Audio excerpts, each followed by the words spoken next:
Well, that was a fascinating discussion about an author of some children's books. And now I want to introduce you to her brother. And I think this is fascinating. We've got Jiulio Consiglio. He's the author of Challenge Your Thoughts, The Healing Frequency. And his latest book, Open Your Third Eye, releases in June through Llewellyn Worldwide. Giulio is a former dental healthcare provider, an educator turned spiritual writer and teacher. Following several personal adversities, Consiglio, while in his early 30s, experienced an unfathomable and life-altering spiritual transformation that resulted in what he describes as an awakening of consciousness. His writings and teachings focus on the transformative power of inner stillness, the mind-body-spirit connection, and psychic abilities development. Wow. Giulio, what were these personal experiences that led to you making these changes in your life? Between the ages of 19 and 33, so this is going back to 1991, I began experiencing intense anxiety. And I tried the conventional route. And reflecting back, I remember saying to my family doctor, I know I have more courage, I would say, in my pinky than all my friends combined. I said, but I don't know why I feel this way. I was picking up on a lot of negative energy. And, we tried the conventional route and nothing worked. A couple of years later, I went to go and speak with another healthcare provider. And I was actually told at the age of 24, I would be sitting up in my coffin having panic attacks. But what that did to me, you would think that would give someone, more hopelessness. But what that did to me was ignite a fire in me to find answers. So time went on. And despite those negative feelings and negative emotions, I did what most people do. So I had finished my education in the United States, and I came back, and I eventually married my high school sweetheart, only to have that marriage crumble 15 months later. During that time, I also lost my eldest brother, my only brother, to cancer in 1996. Oh, I'm sorry to hear that. Yeah, and that experience further fueled my desire to understand why sort of things happen the way they do. Shifting forward a couple of years, so I had gotten married, and then soon as that marriage had come apart and crumbled, I was given a cancer diagnosis. Oh my gosh. So this was 2004. So you could imagine, I didn't understand it at the time, but the universe was speaking to me. And there was something profound that I was missing. And moving into now the fall of 2005, I'm going to say this was the final catalyst, is I went to bed one night, and at around 3 a.m., I've always been a light sleeper. And at 3 a.m., I sort of awoke to a really, really sort of dark, negative presence in the room. And I remember clearly looking at my bed sheet and literally seeing that move away from me. So I got up, went downstairs, said a few prayers, and came back the next morning to get ready for work. And that is what I would describe as my rock bottom. And I sort of called out looking for another way. And a couple of weeks later, in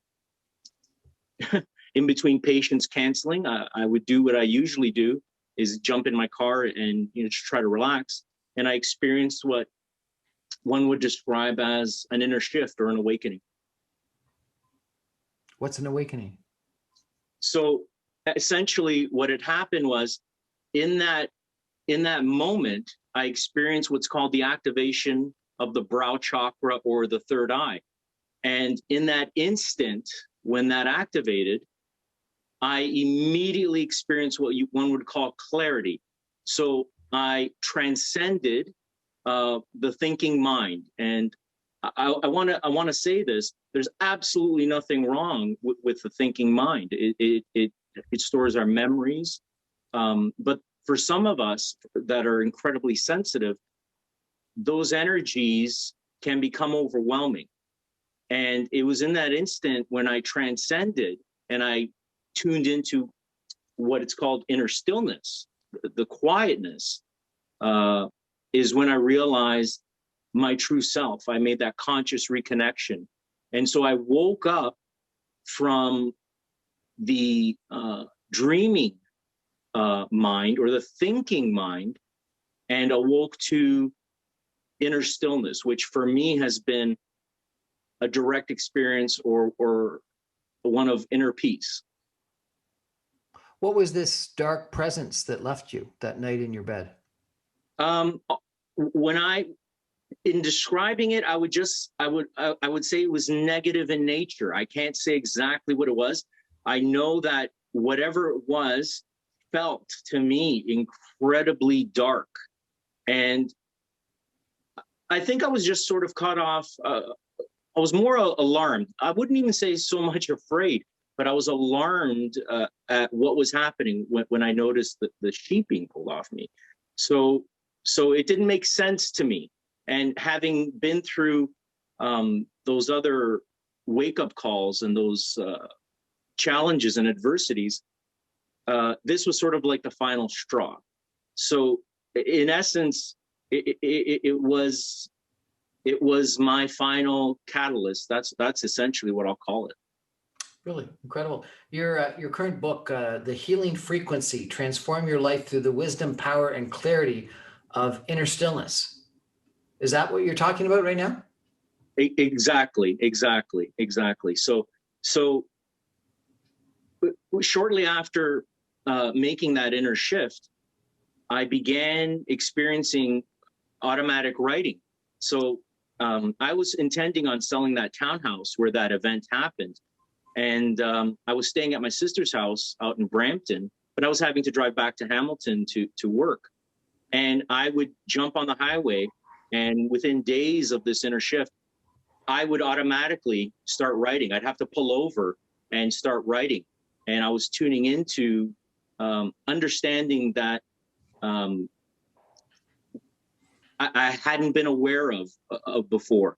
At 19, I began reading books on spirituality, but there was no sort of white hot desire at the time. So you read these books, you absorb some of it, but unless there's that real willingness and desire to make it a moment by moment experience and sort of a direct experience, it can't be put into action. So one of your main messages is that you learn from adversity. Tell me about that. How can your message change because of the bad things that you go through in life? So those adversities that we experience, there is great potential in there, because during the adversity we experience fear a lot of times, uncertainty, and that desire, or what I describe as even a contraction of energy, has the potential, if one has the willingness and the I don't even want to say the awareness that there's a sort of another more empowering way, because I really didn't know that there was. But that desire to shift is there.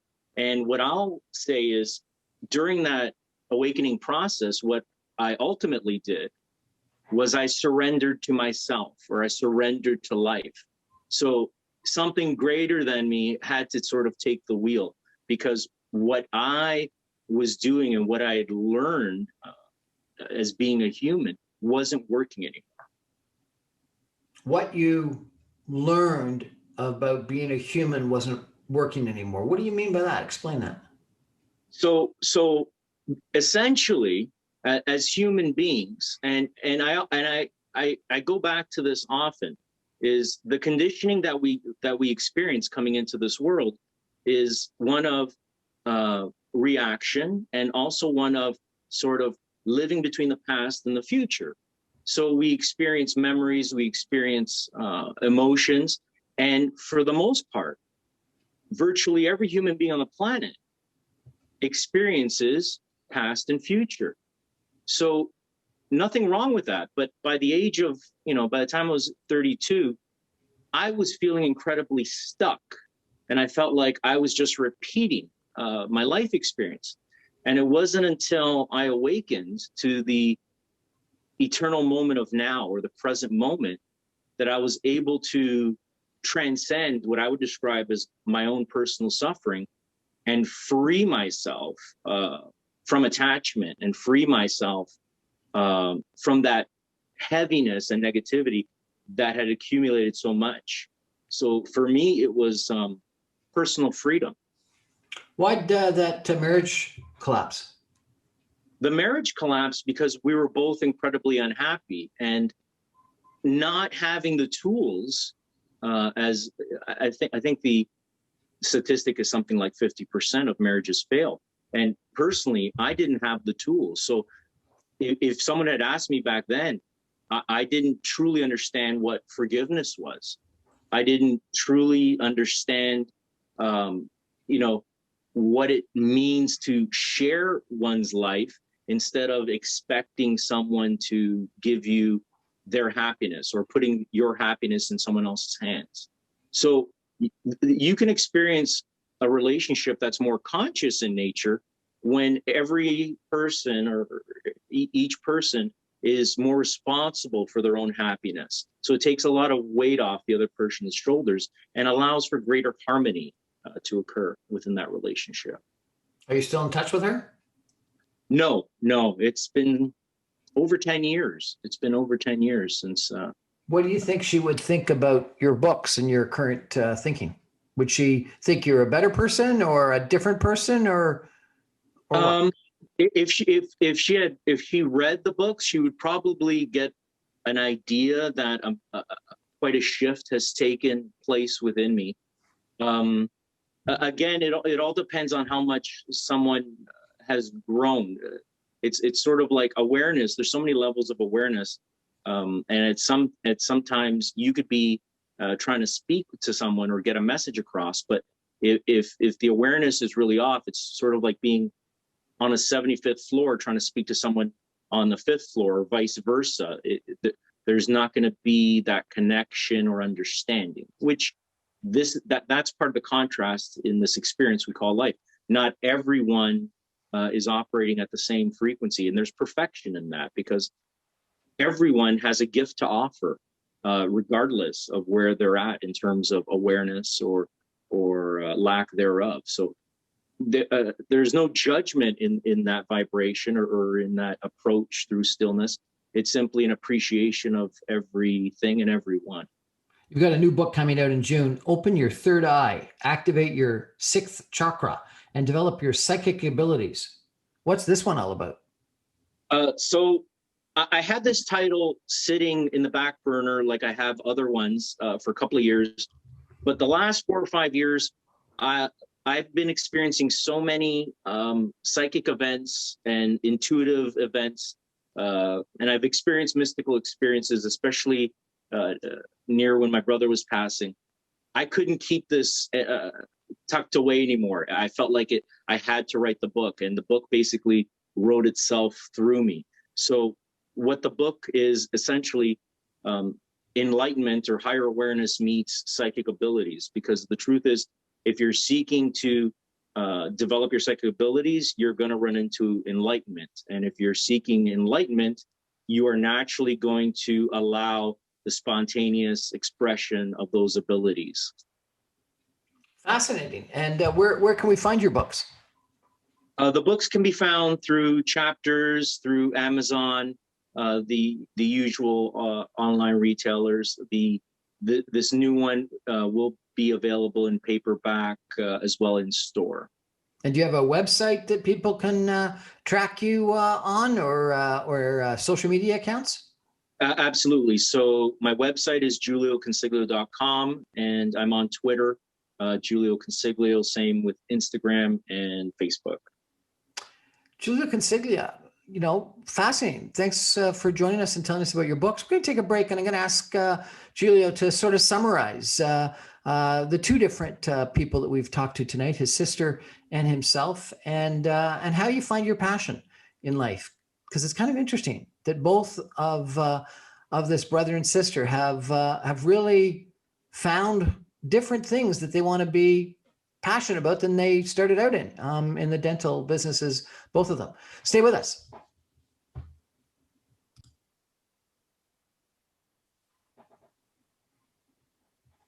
Well, welcome back to the Brian Crombie Radio. Our, two fascinating young authors tonight. We've got Jiulio Consiglio right now, who's writing books and has published already books about inner self and quiet and psychic abilities and things like that. And earlier, his sister Carolina Kutrazolu, who's a writer of children's books, was on, and she talked about a bunch of different lessons that she had in the books. And Giulio, maybe I could ask you, both you and your sister, were involved in the dental business, I guess, and did it for 10 or 20 years. And then you found a passion in writing.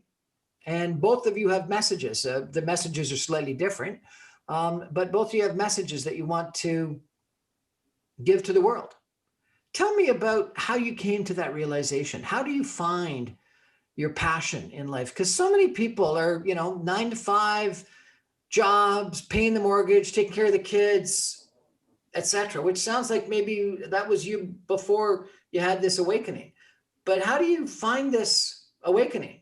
How do you find your passion? What lessons have you learned? What suggestions have you got? What can you tell us about that process? What I would suggest is, before you find what you're truly passionate about, find yourself, and what that essentially entails is inner contemplation and meditation, inquiring into the present moment. That's where you tune into your. Hold it. What do you mean inquiring into the present moment? So most of us don't fully recognize the present moment. So we have past, present, future, but most of us, it's in that sort of present moment, that point zero, where we can tune into inner stillness, which is all encompassing. At the although we all experience and have had different backgrounds, at our core, at our quantum level, so at the level of spirit, we are all essentially that inner silent witness, experiencing the thinking mind, and that's from a spiritual point of view. So tuning into and recognizing the inner moment, the mind begins to quiet down, and then you allow. Be practical here. How do you do that? Do you do it through yoga? Do you go for a run in the forest? What do you do? Absolutely. There's several ways. You could listen to music. You could, they talk about athletes being in the zone, and what that means is they're just enjoying being in that moment. And that's when they actually perform the best. The same goes almost for anything. When you're in the moment, that's when you're tuning into greater expression of who you truly are, and things just seem to flow. There's no sort of resistance, so everything sort of flows easier, regardless of what you're doing. It starts with being first. And this happened to you, and you learned about it through reading books in your teenage years, but not for 10 or 20 years after that. Exactly. So I'd absorbed nothing in reading. It was going through those adversities that finally, that final catalyst shook me out of my sort of dreaming state, and I came into the experience of inner stillness. And that's where tuning into that is where my sort of understanding and clarity come through. When I write my books, going back to being passionate, that to me is one of the easiest things to do. When I'm in that zone, it's not unlike for me For example, my first book was written over 7 days, Christmas 2005. The healing frequency took probably 30 days, and my latest one, maybe a month and a half to get the initial writing done. So it's that passion comes from loving what you're doing and realizing, okay, so this is my purpose for me personally, and it expresses as a flow. There's no difficulty in it. And do you think that's common? You know, your sister's story, I presume. Yeah. Did she sort of find her passion in a similar manner? Absolutely, absolutely. Her message is about children being empowered and having some greater awareness and understanding. And children are they have that. They actually are more connected to spirit than most adults are, because they still haven't accumulated enough experience. So children actually are more accepting for messages, empowering messages such as hers. You know, I was out on the weekend canoeing on the Credit River, and it was a beautiful sunny day, and all I could hear were the birds chirping and the dip of my paddle in the water. And the person I was with, you know, we didn't talk for a while. We just sort of enjoyed the quiet and the nature and the beauty of the surrounding river and tall grass and forest, etc. It was inner peace. That's beautiful. That's exactly what I'm describing, is just being in that moment, and everything is heightened. You know, you heard the paddle, you know, and just everything is sort of raised the level. And then someone else went by on a stand-up paddleboard with a boombox on the front, blasting music. And I was going, why? Like, if you have to take a boombox out on your stand-up paddleboard in the middle of nature, you've forgotten the reason why you're out on the paddleboard. You just hit it home. Exactly. Yeah. Giulio Consiglio. Sorry about that. Thank you so much for joining us tonight. I really appreciate it. Thank you so much. You're very gracious. I really appreciate it.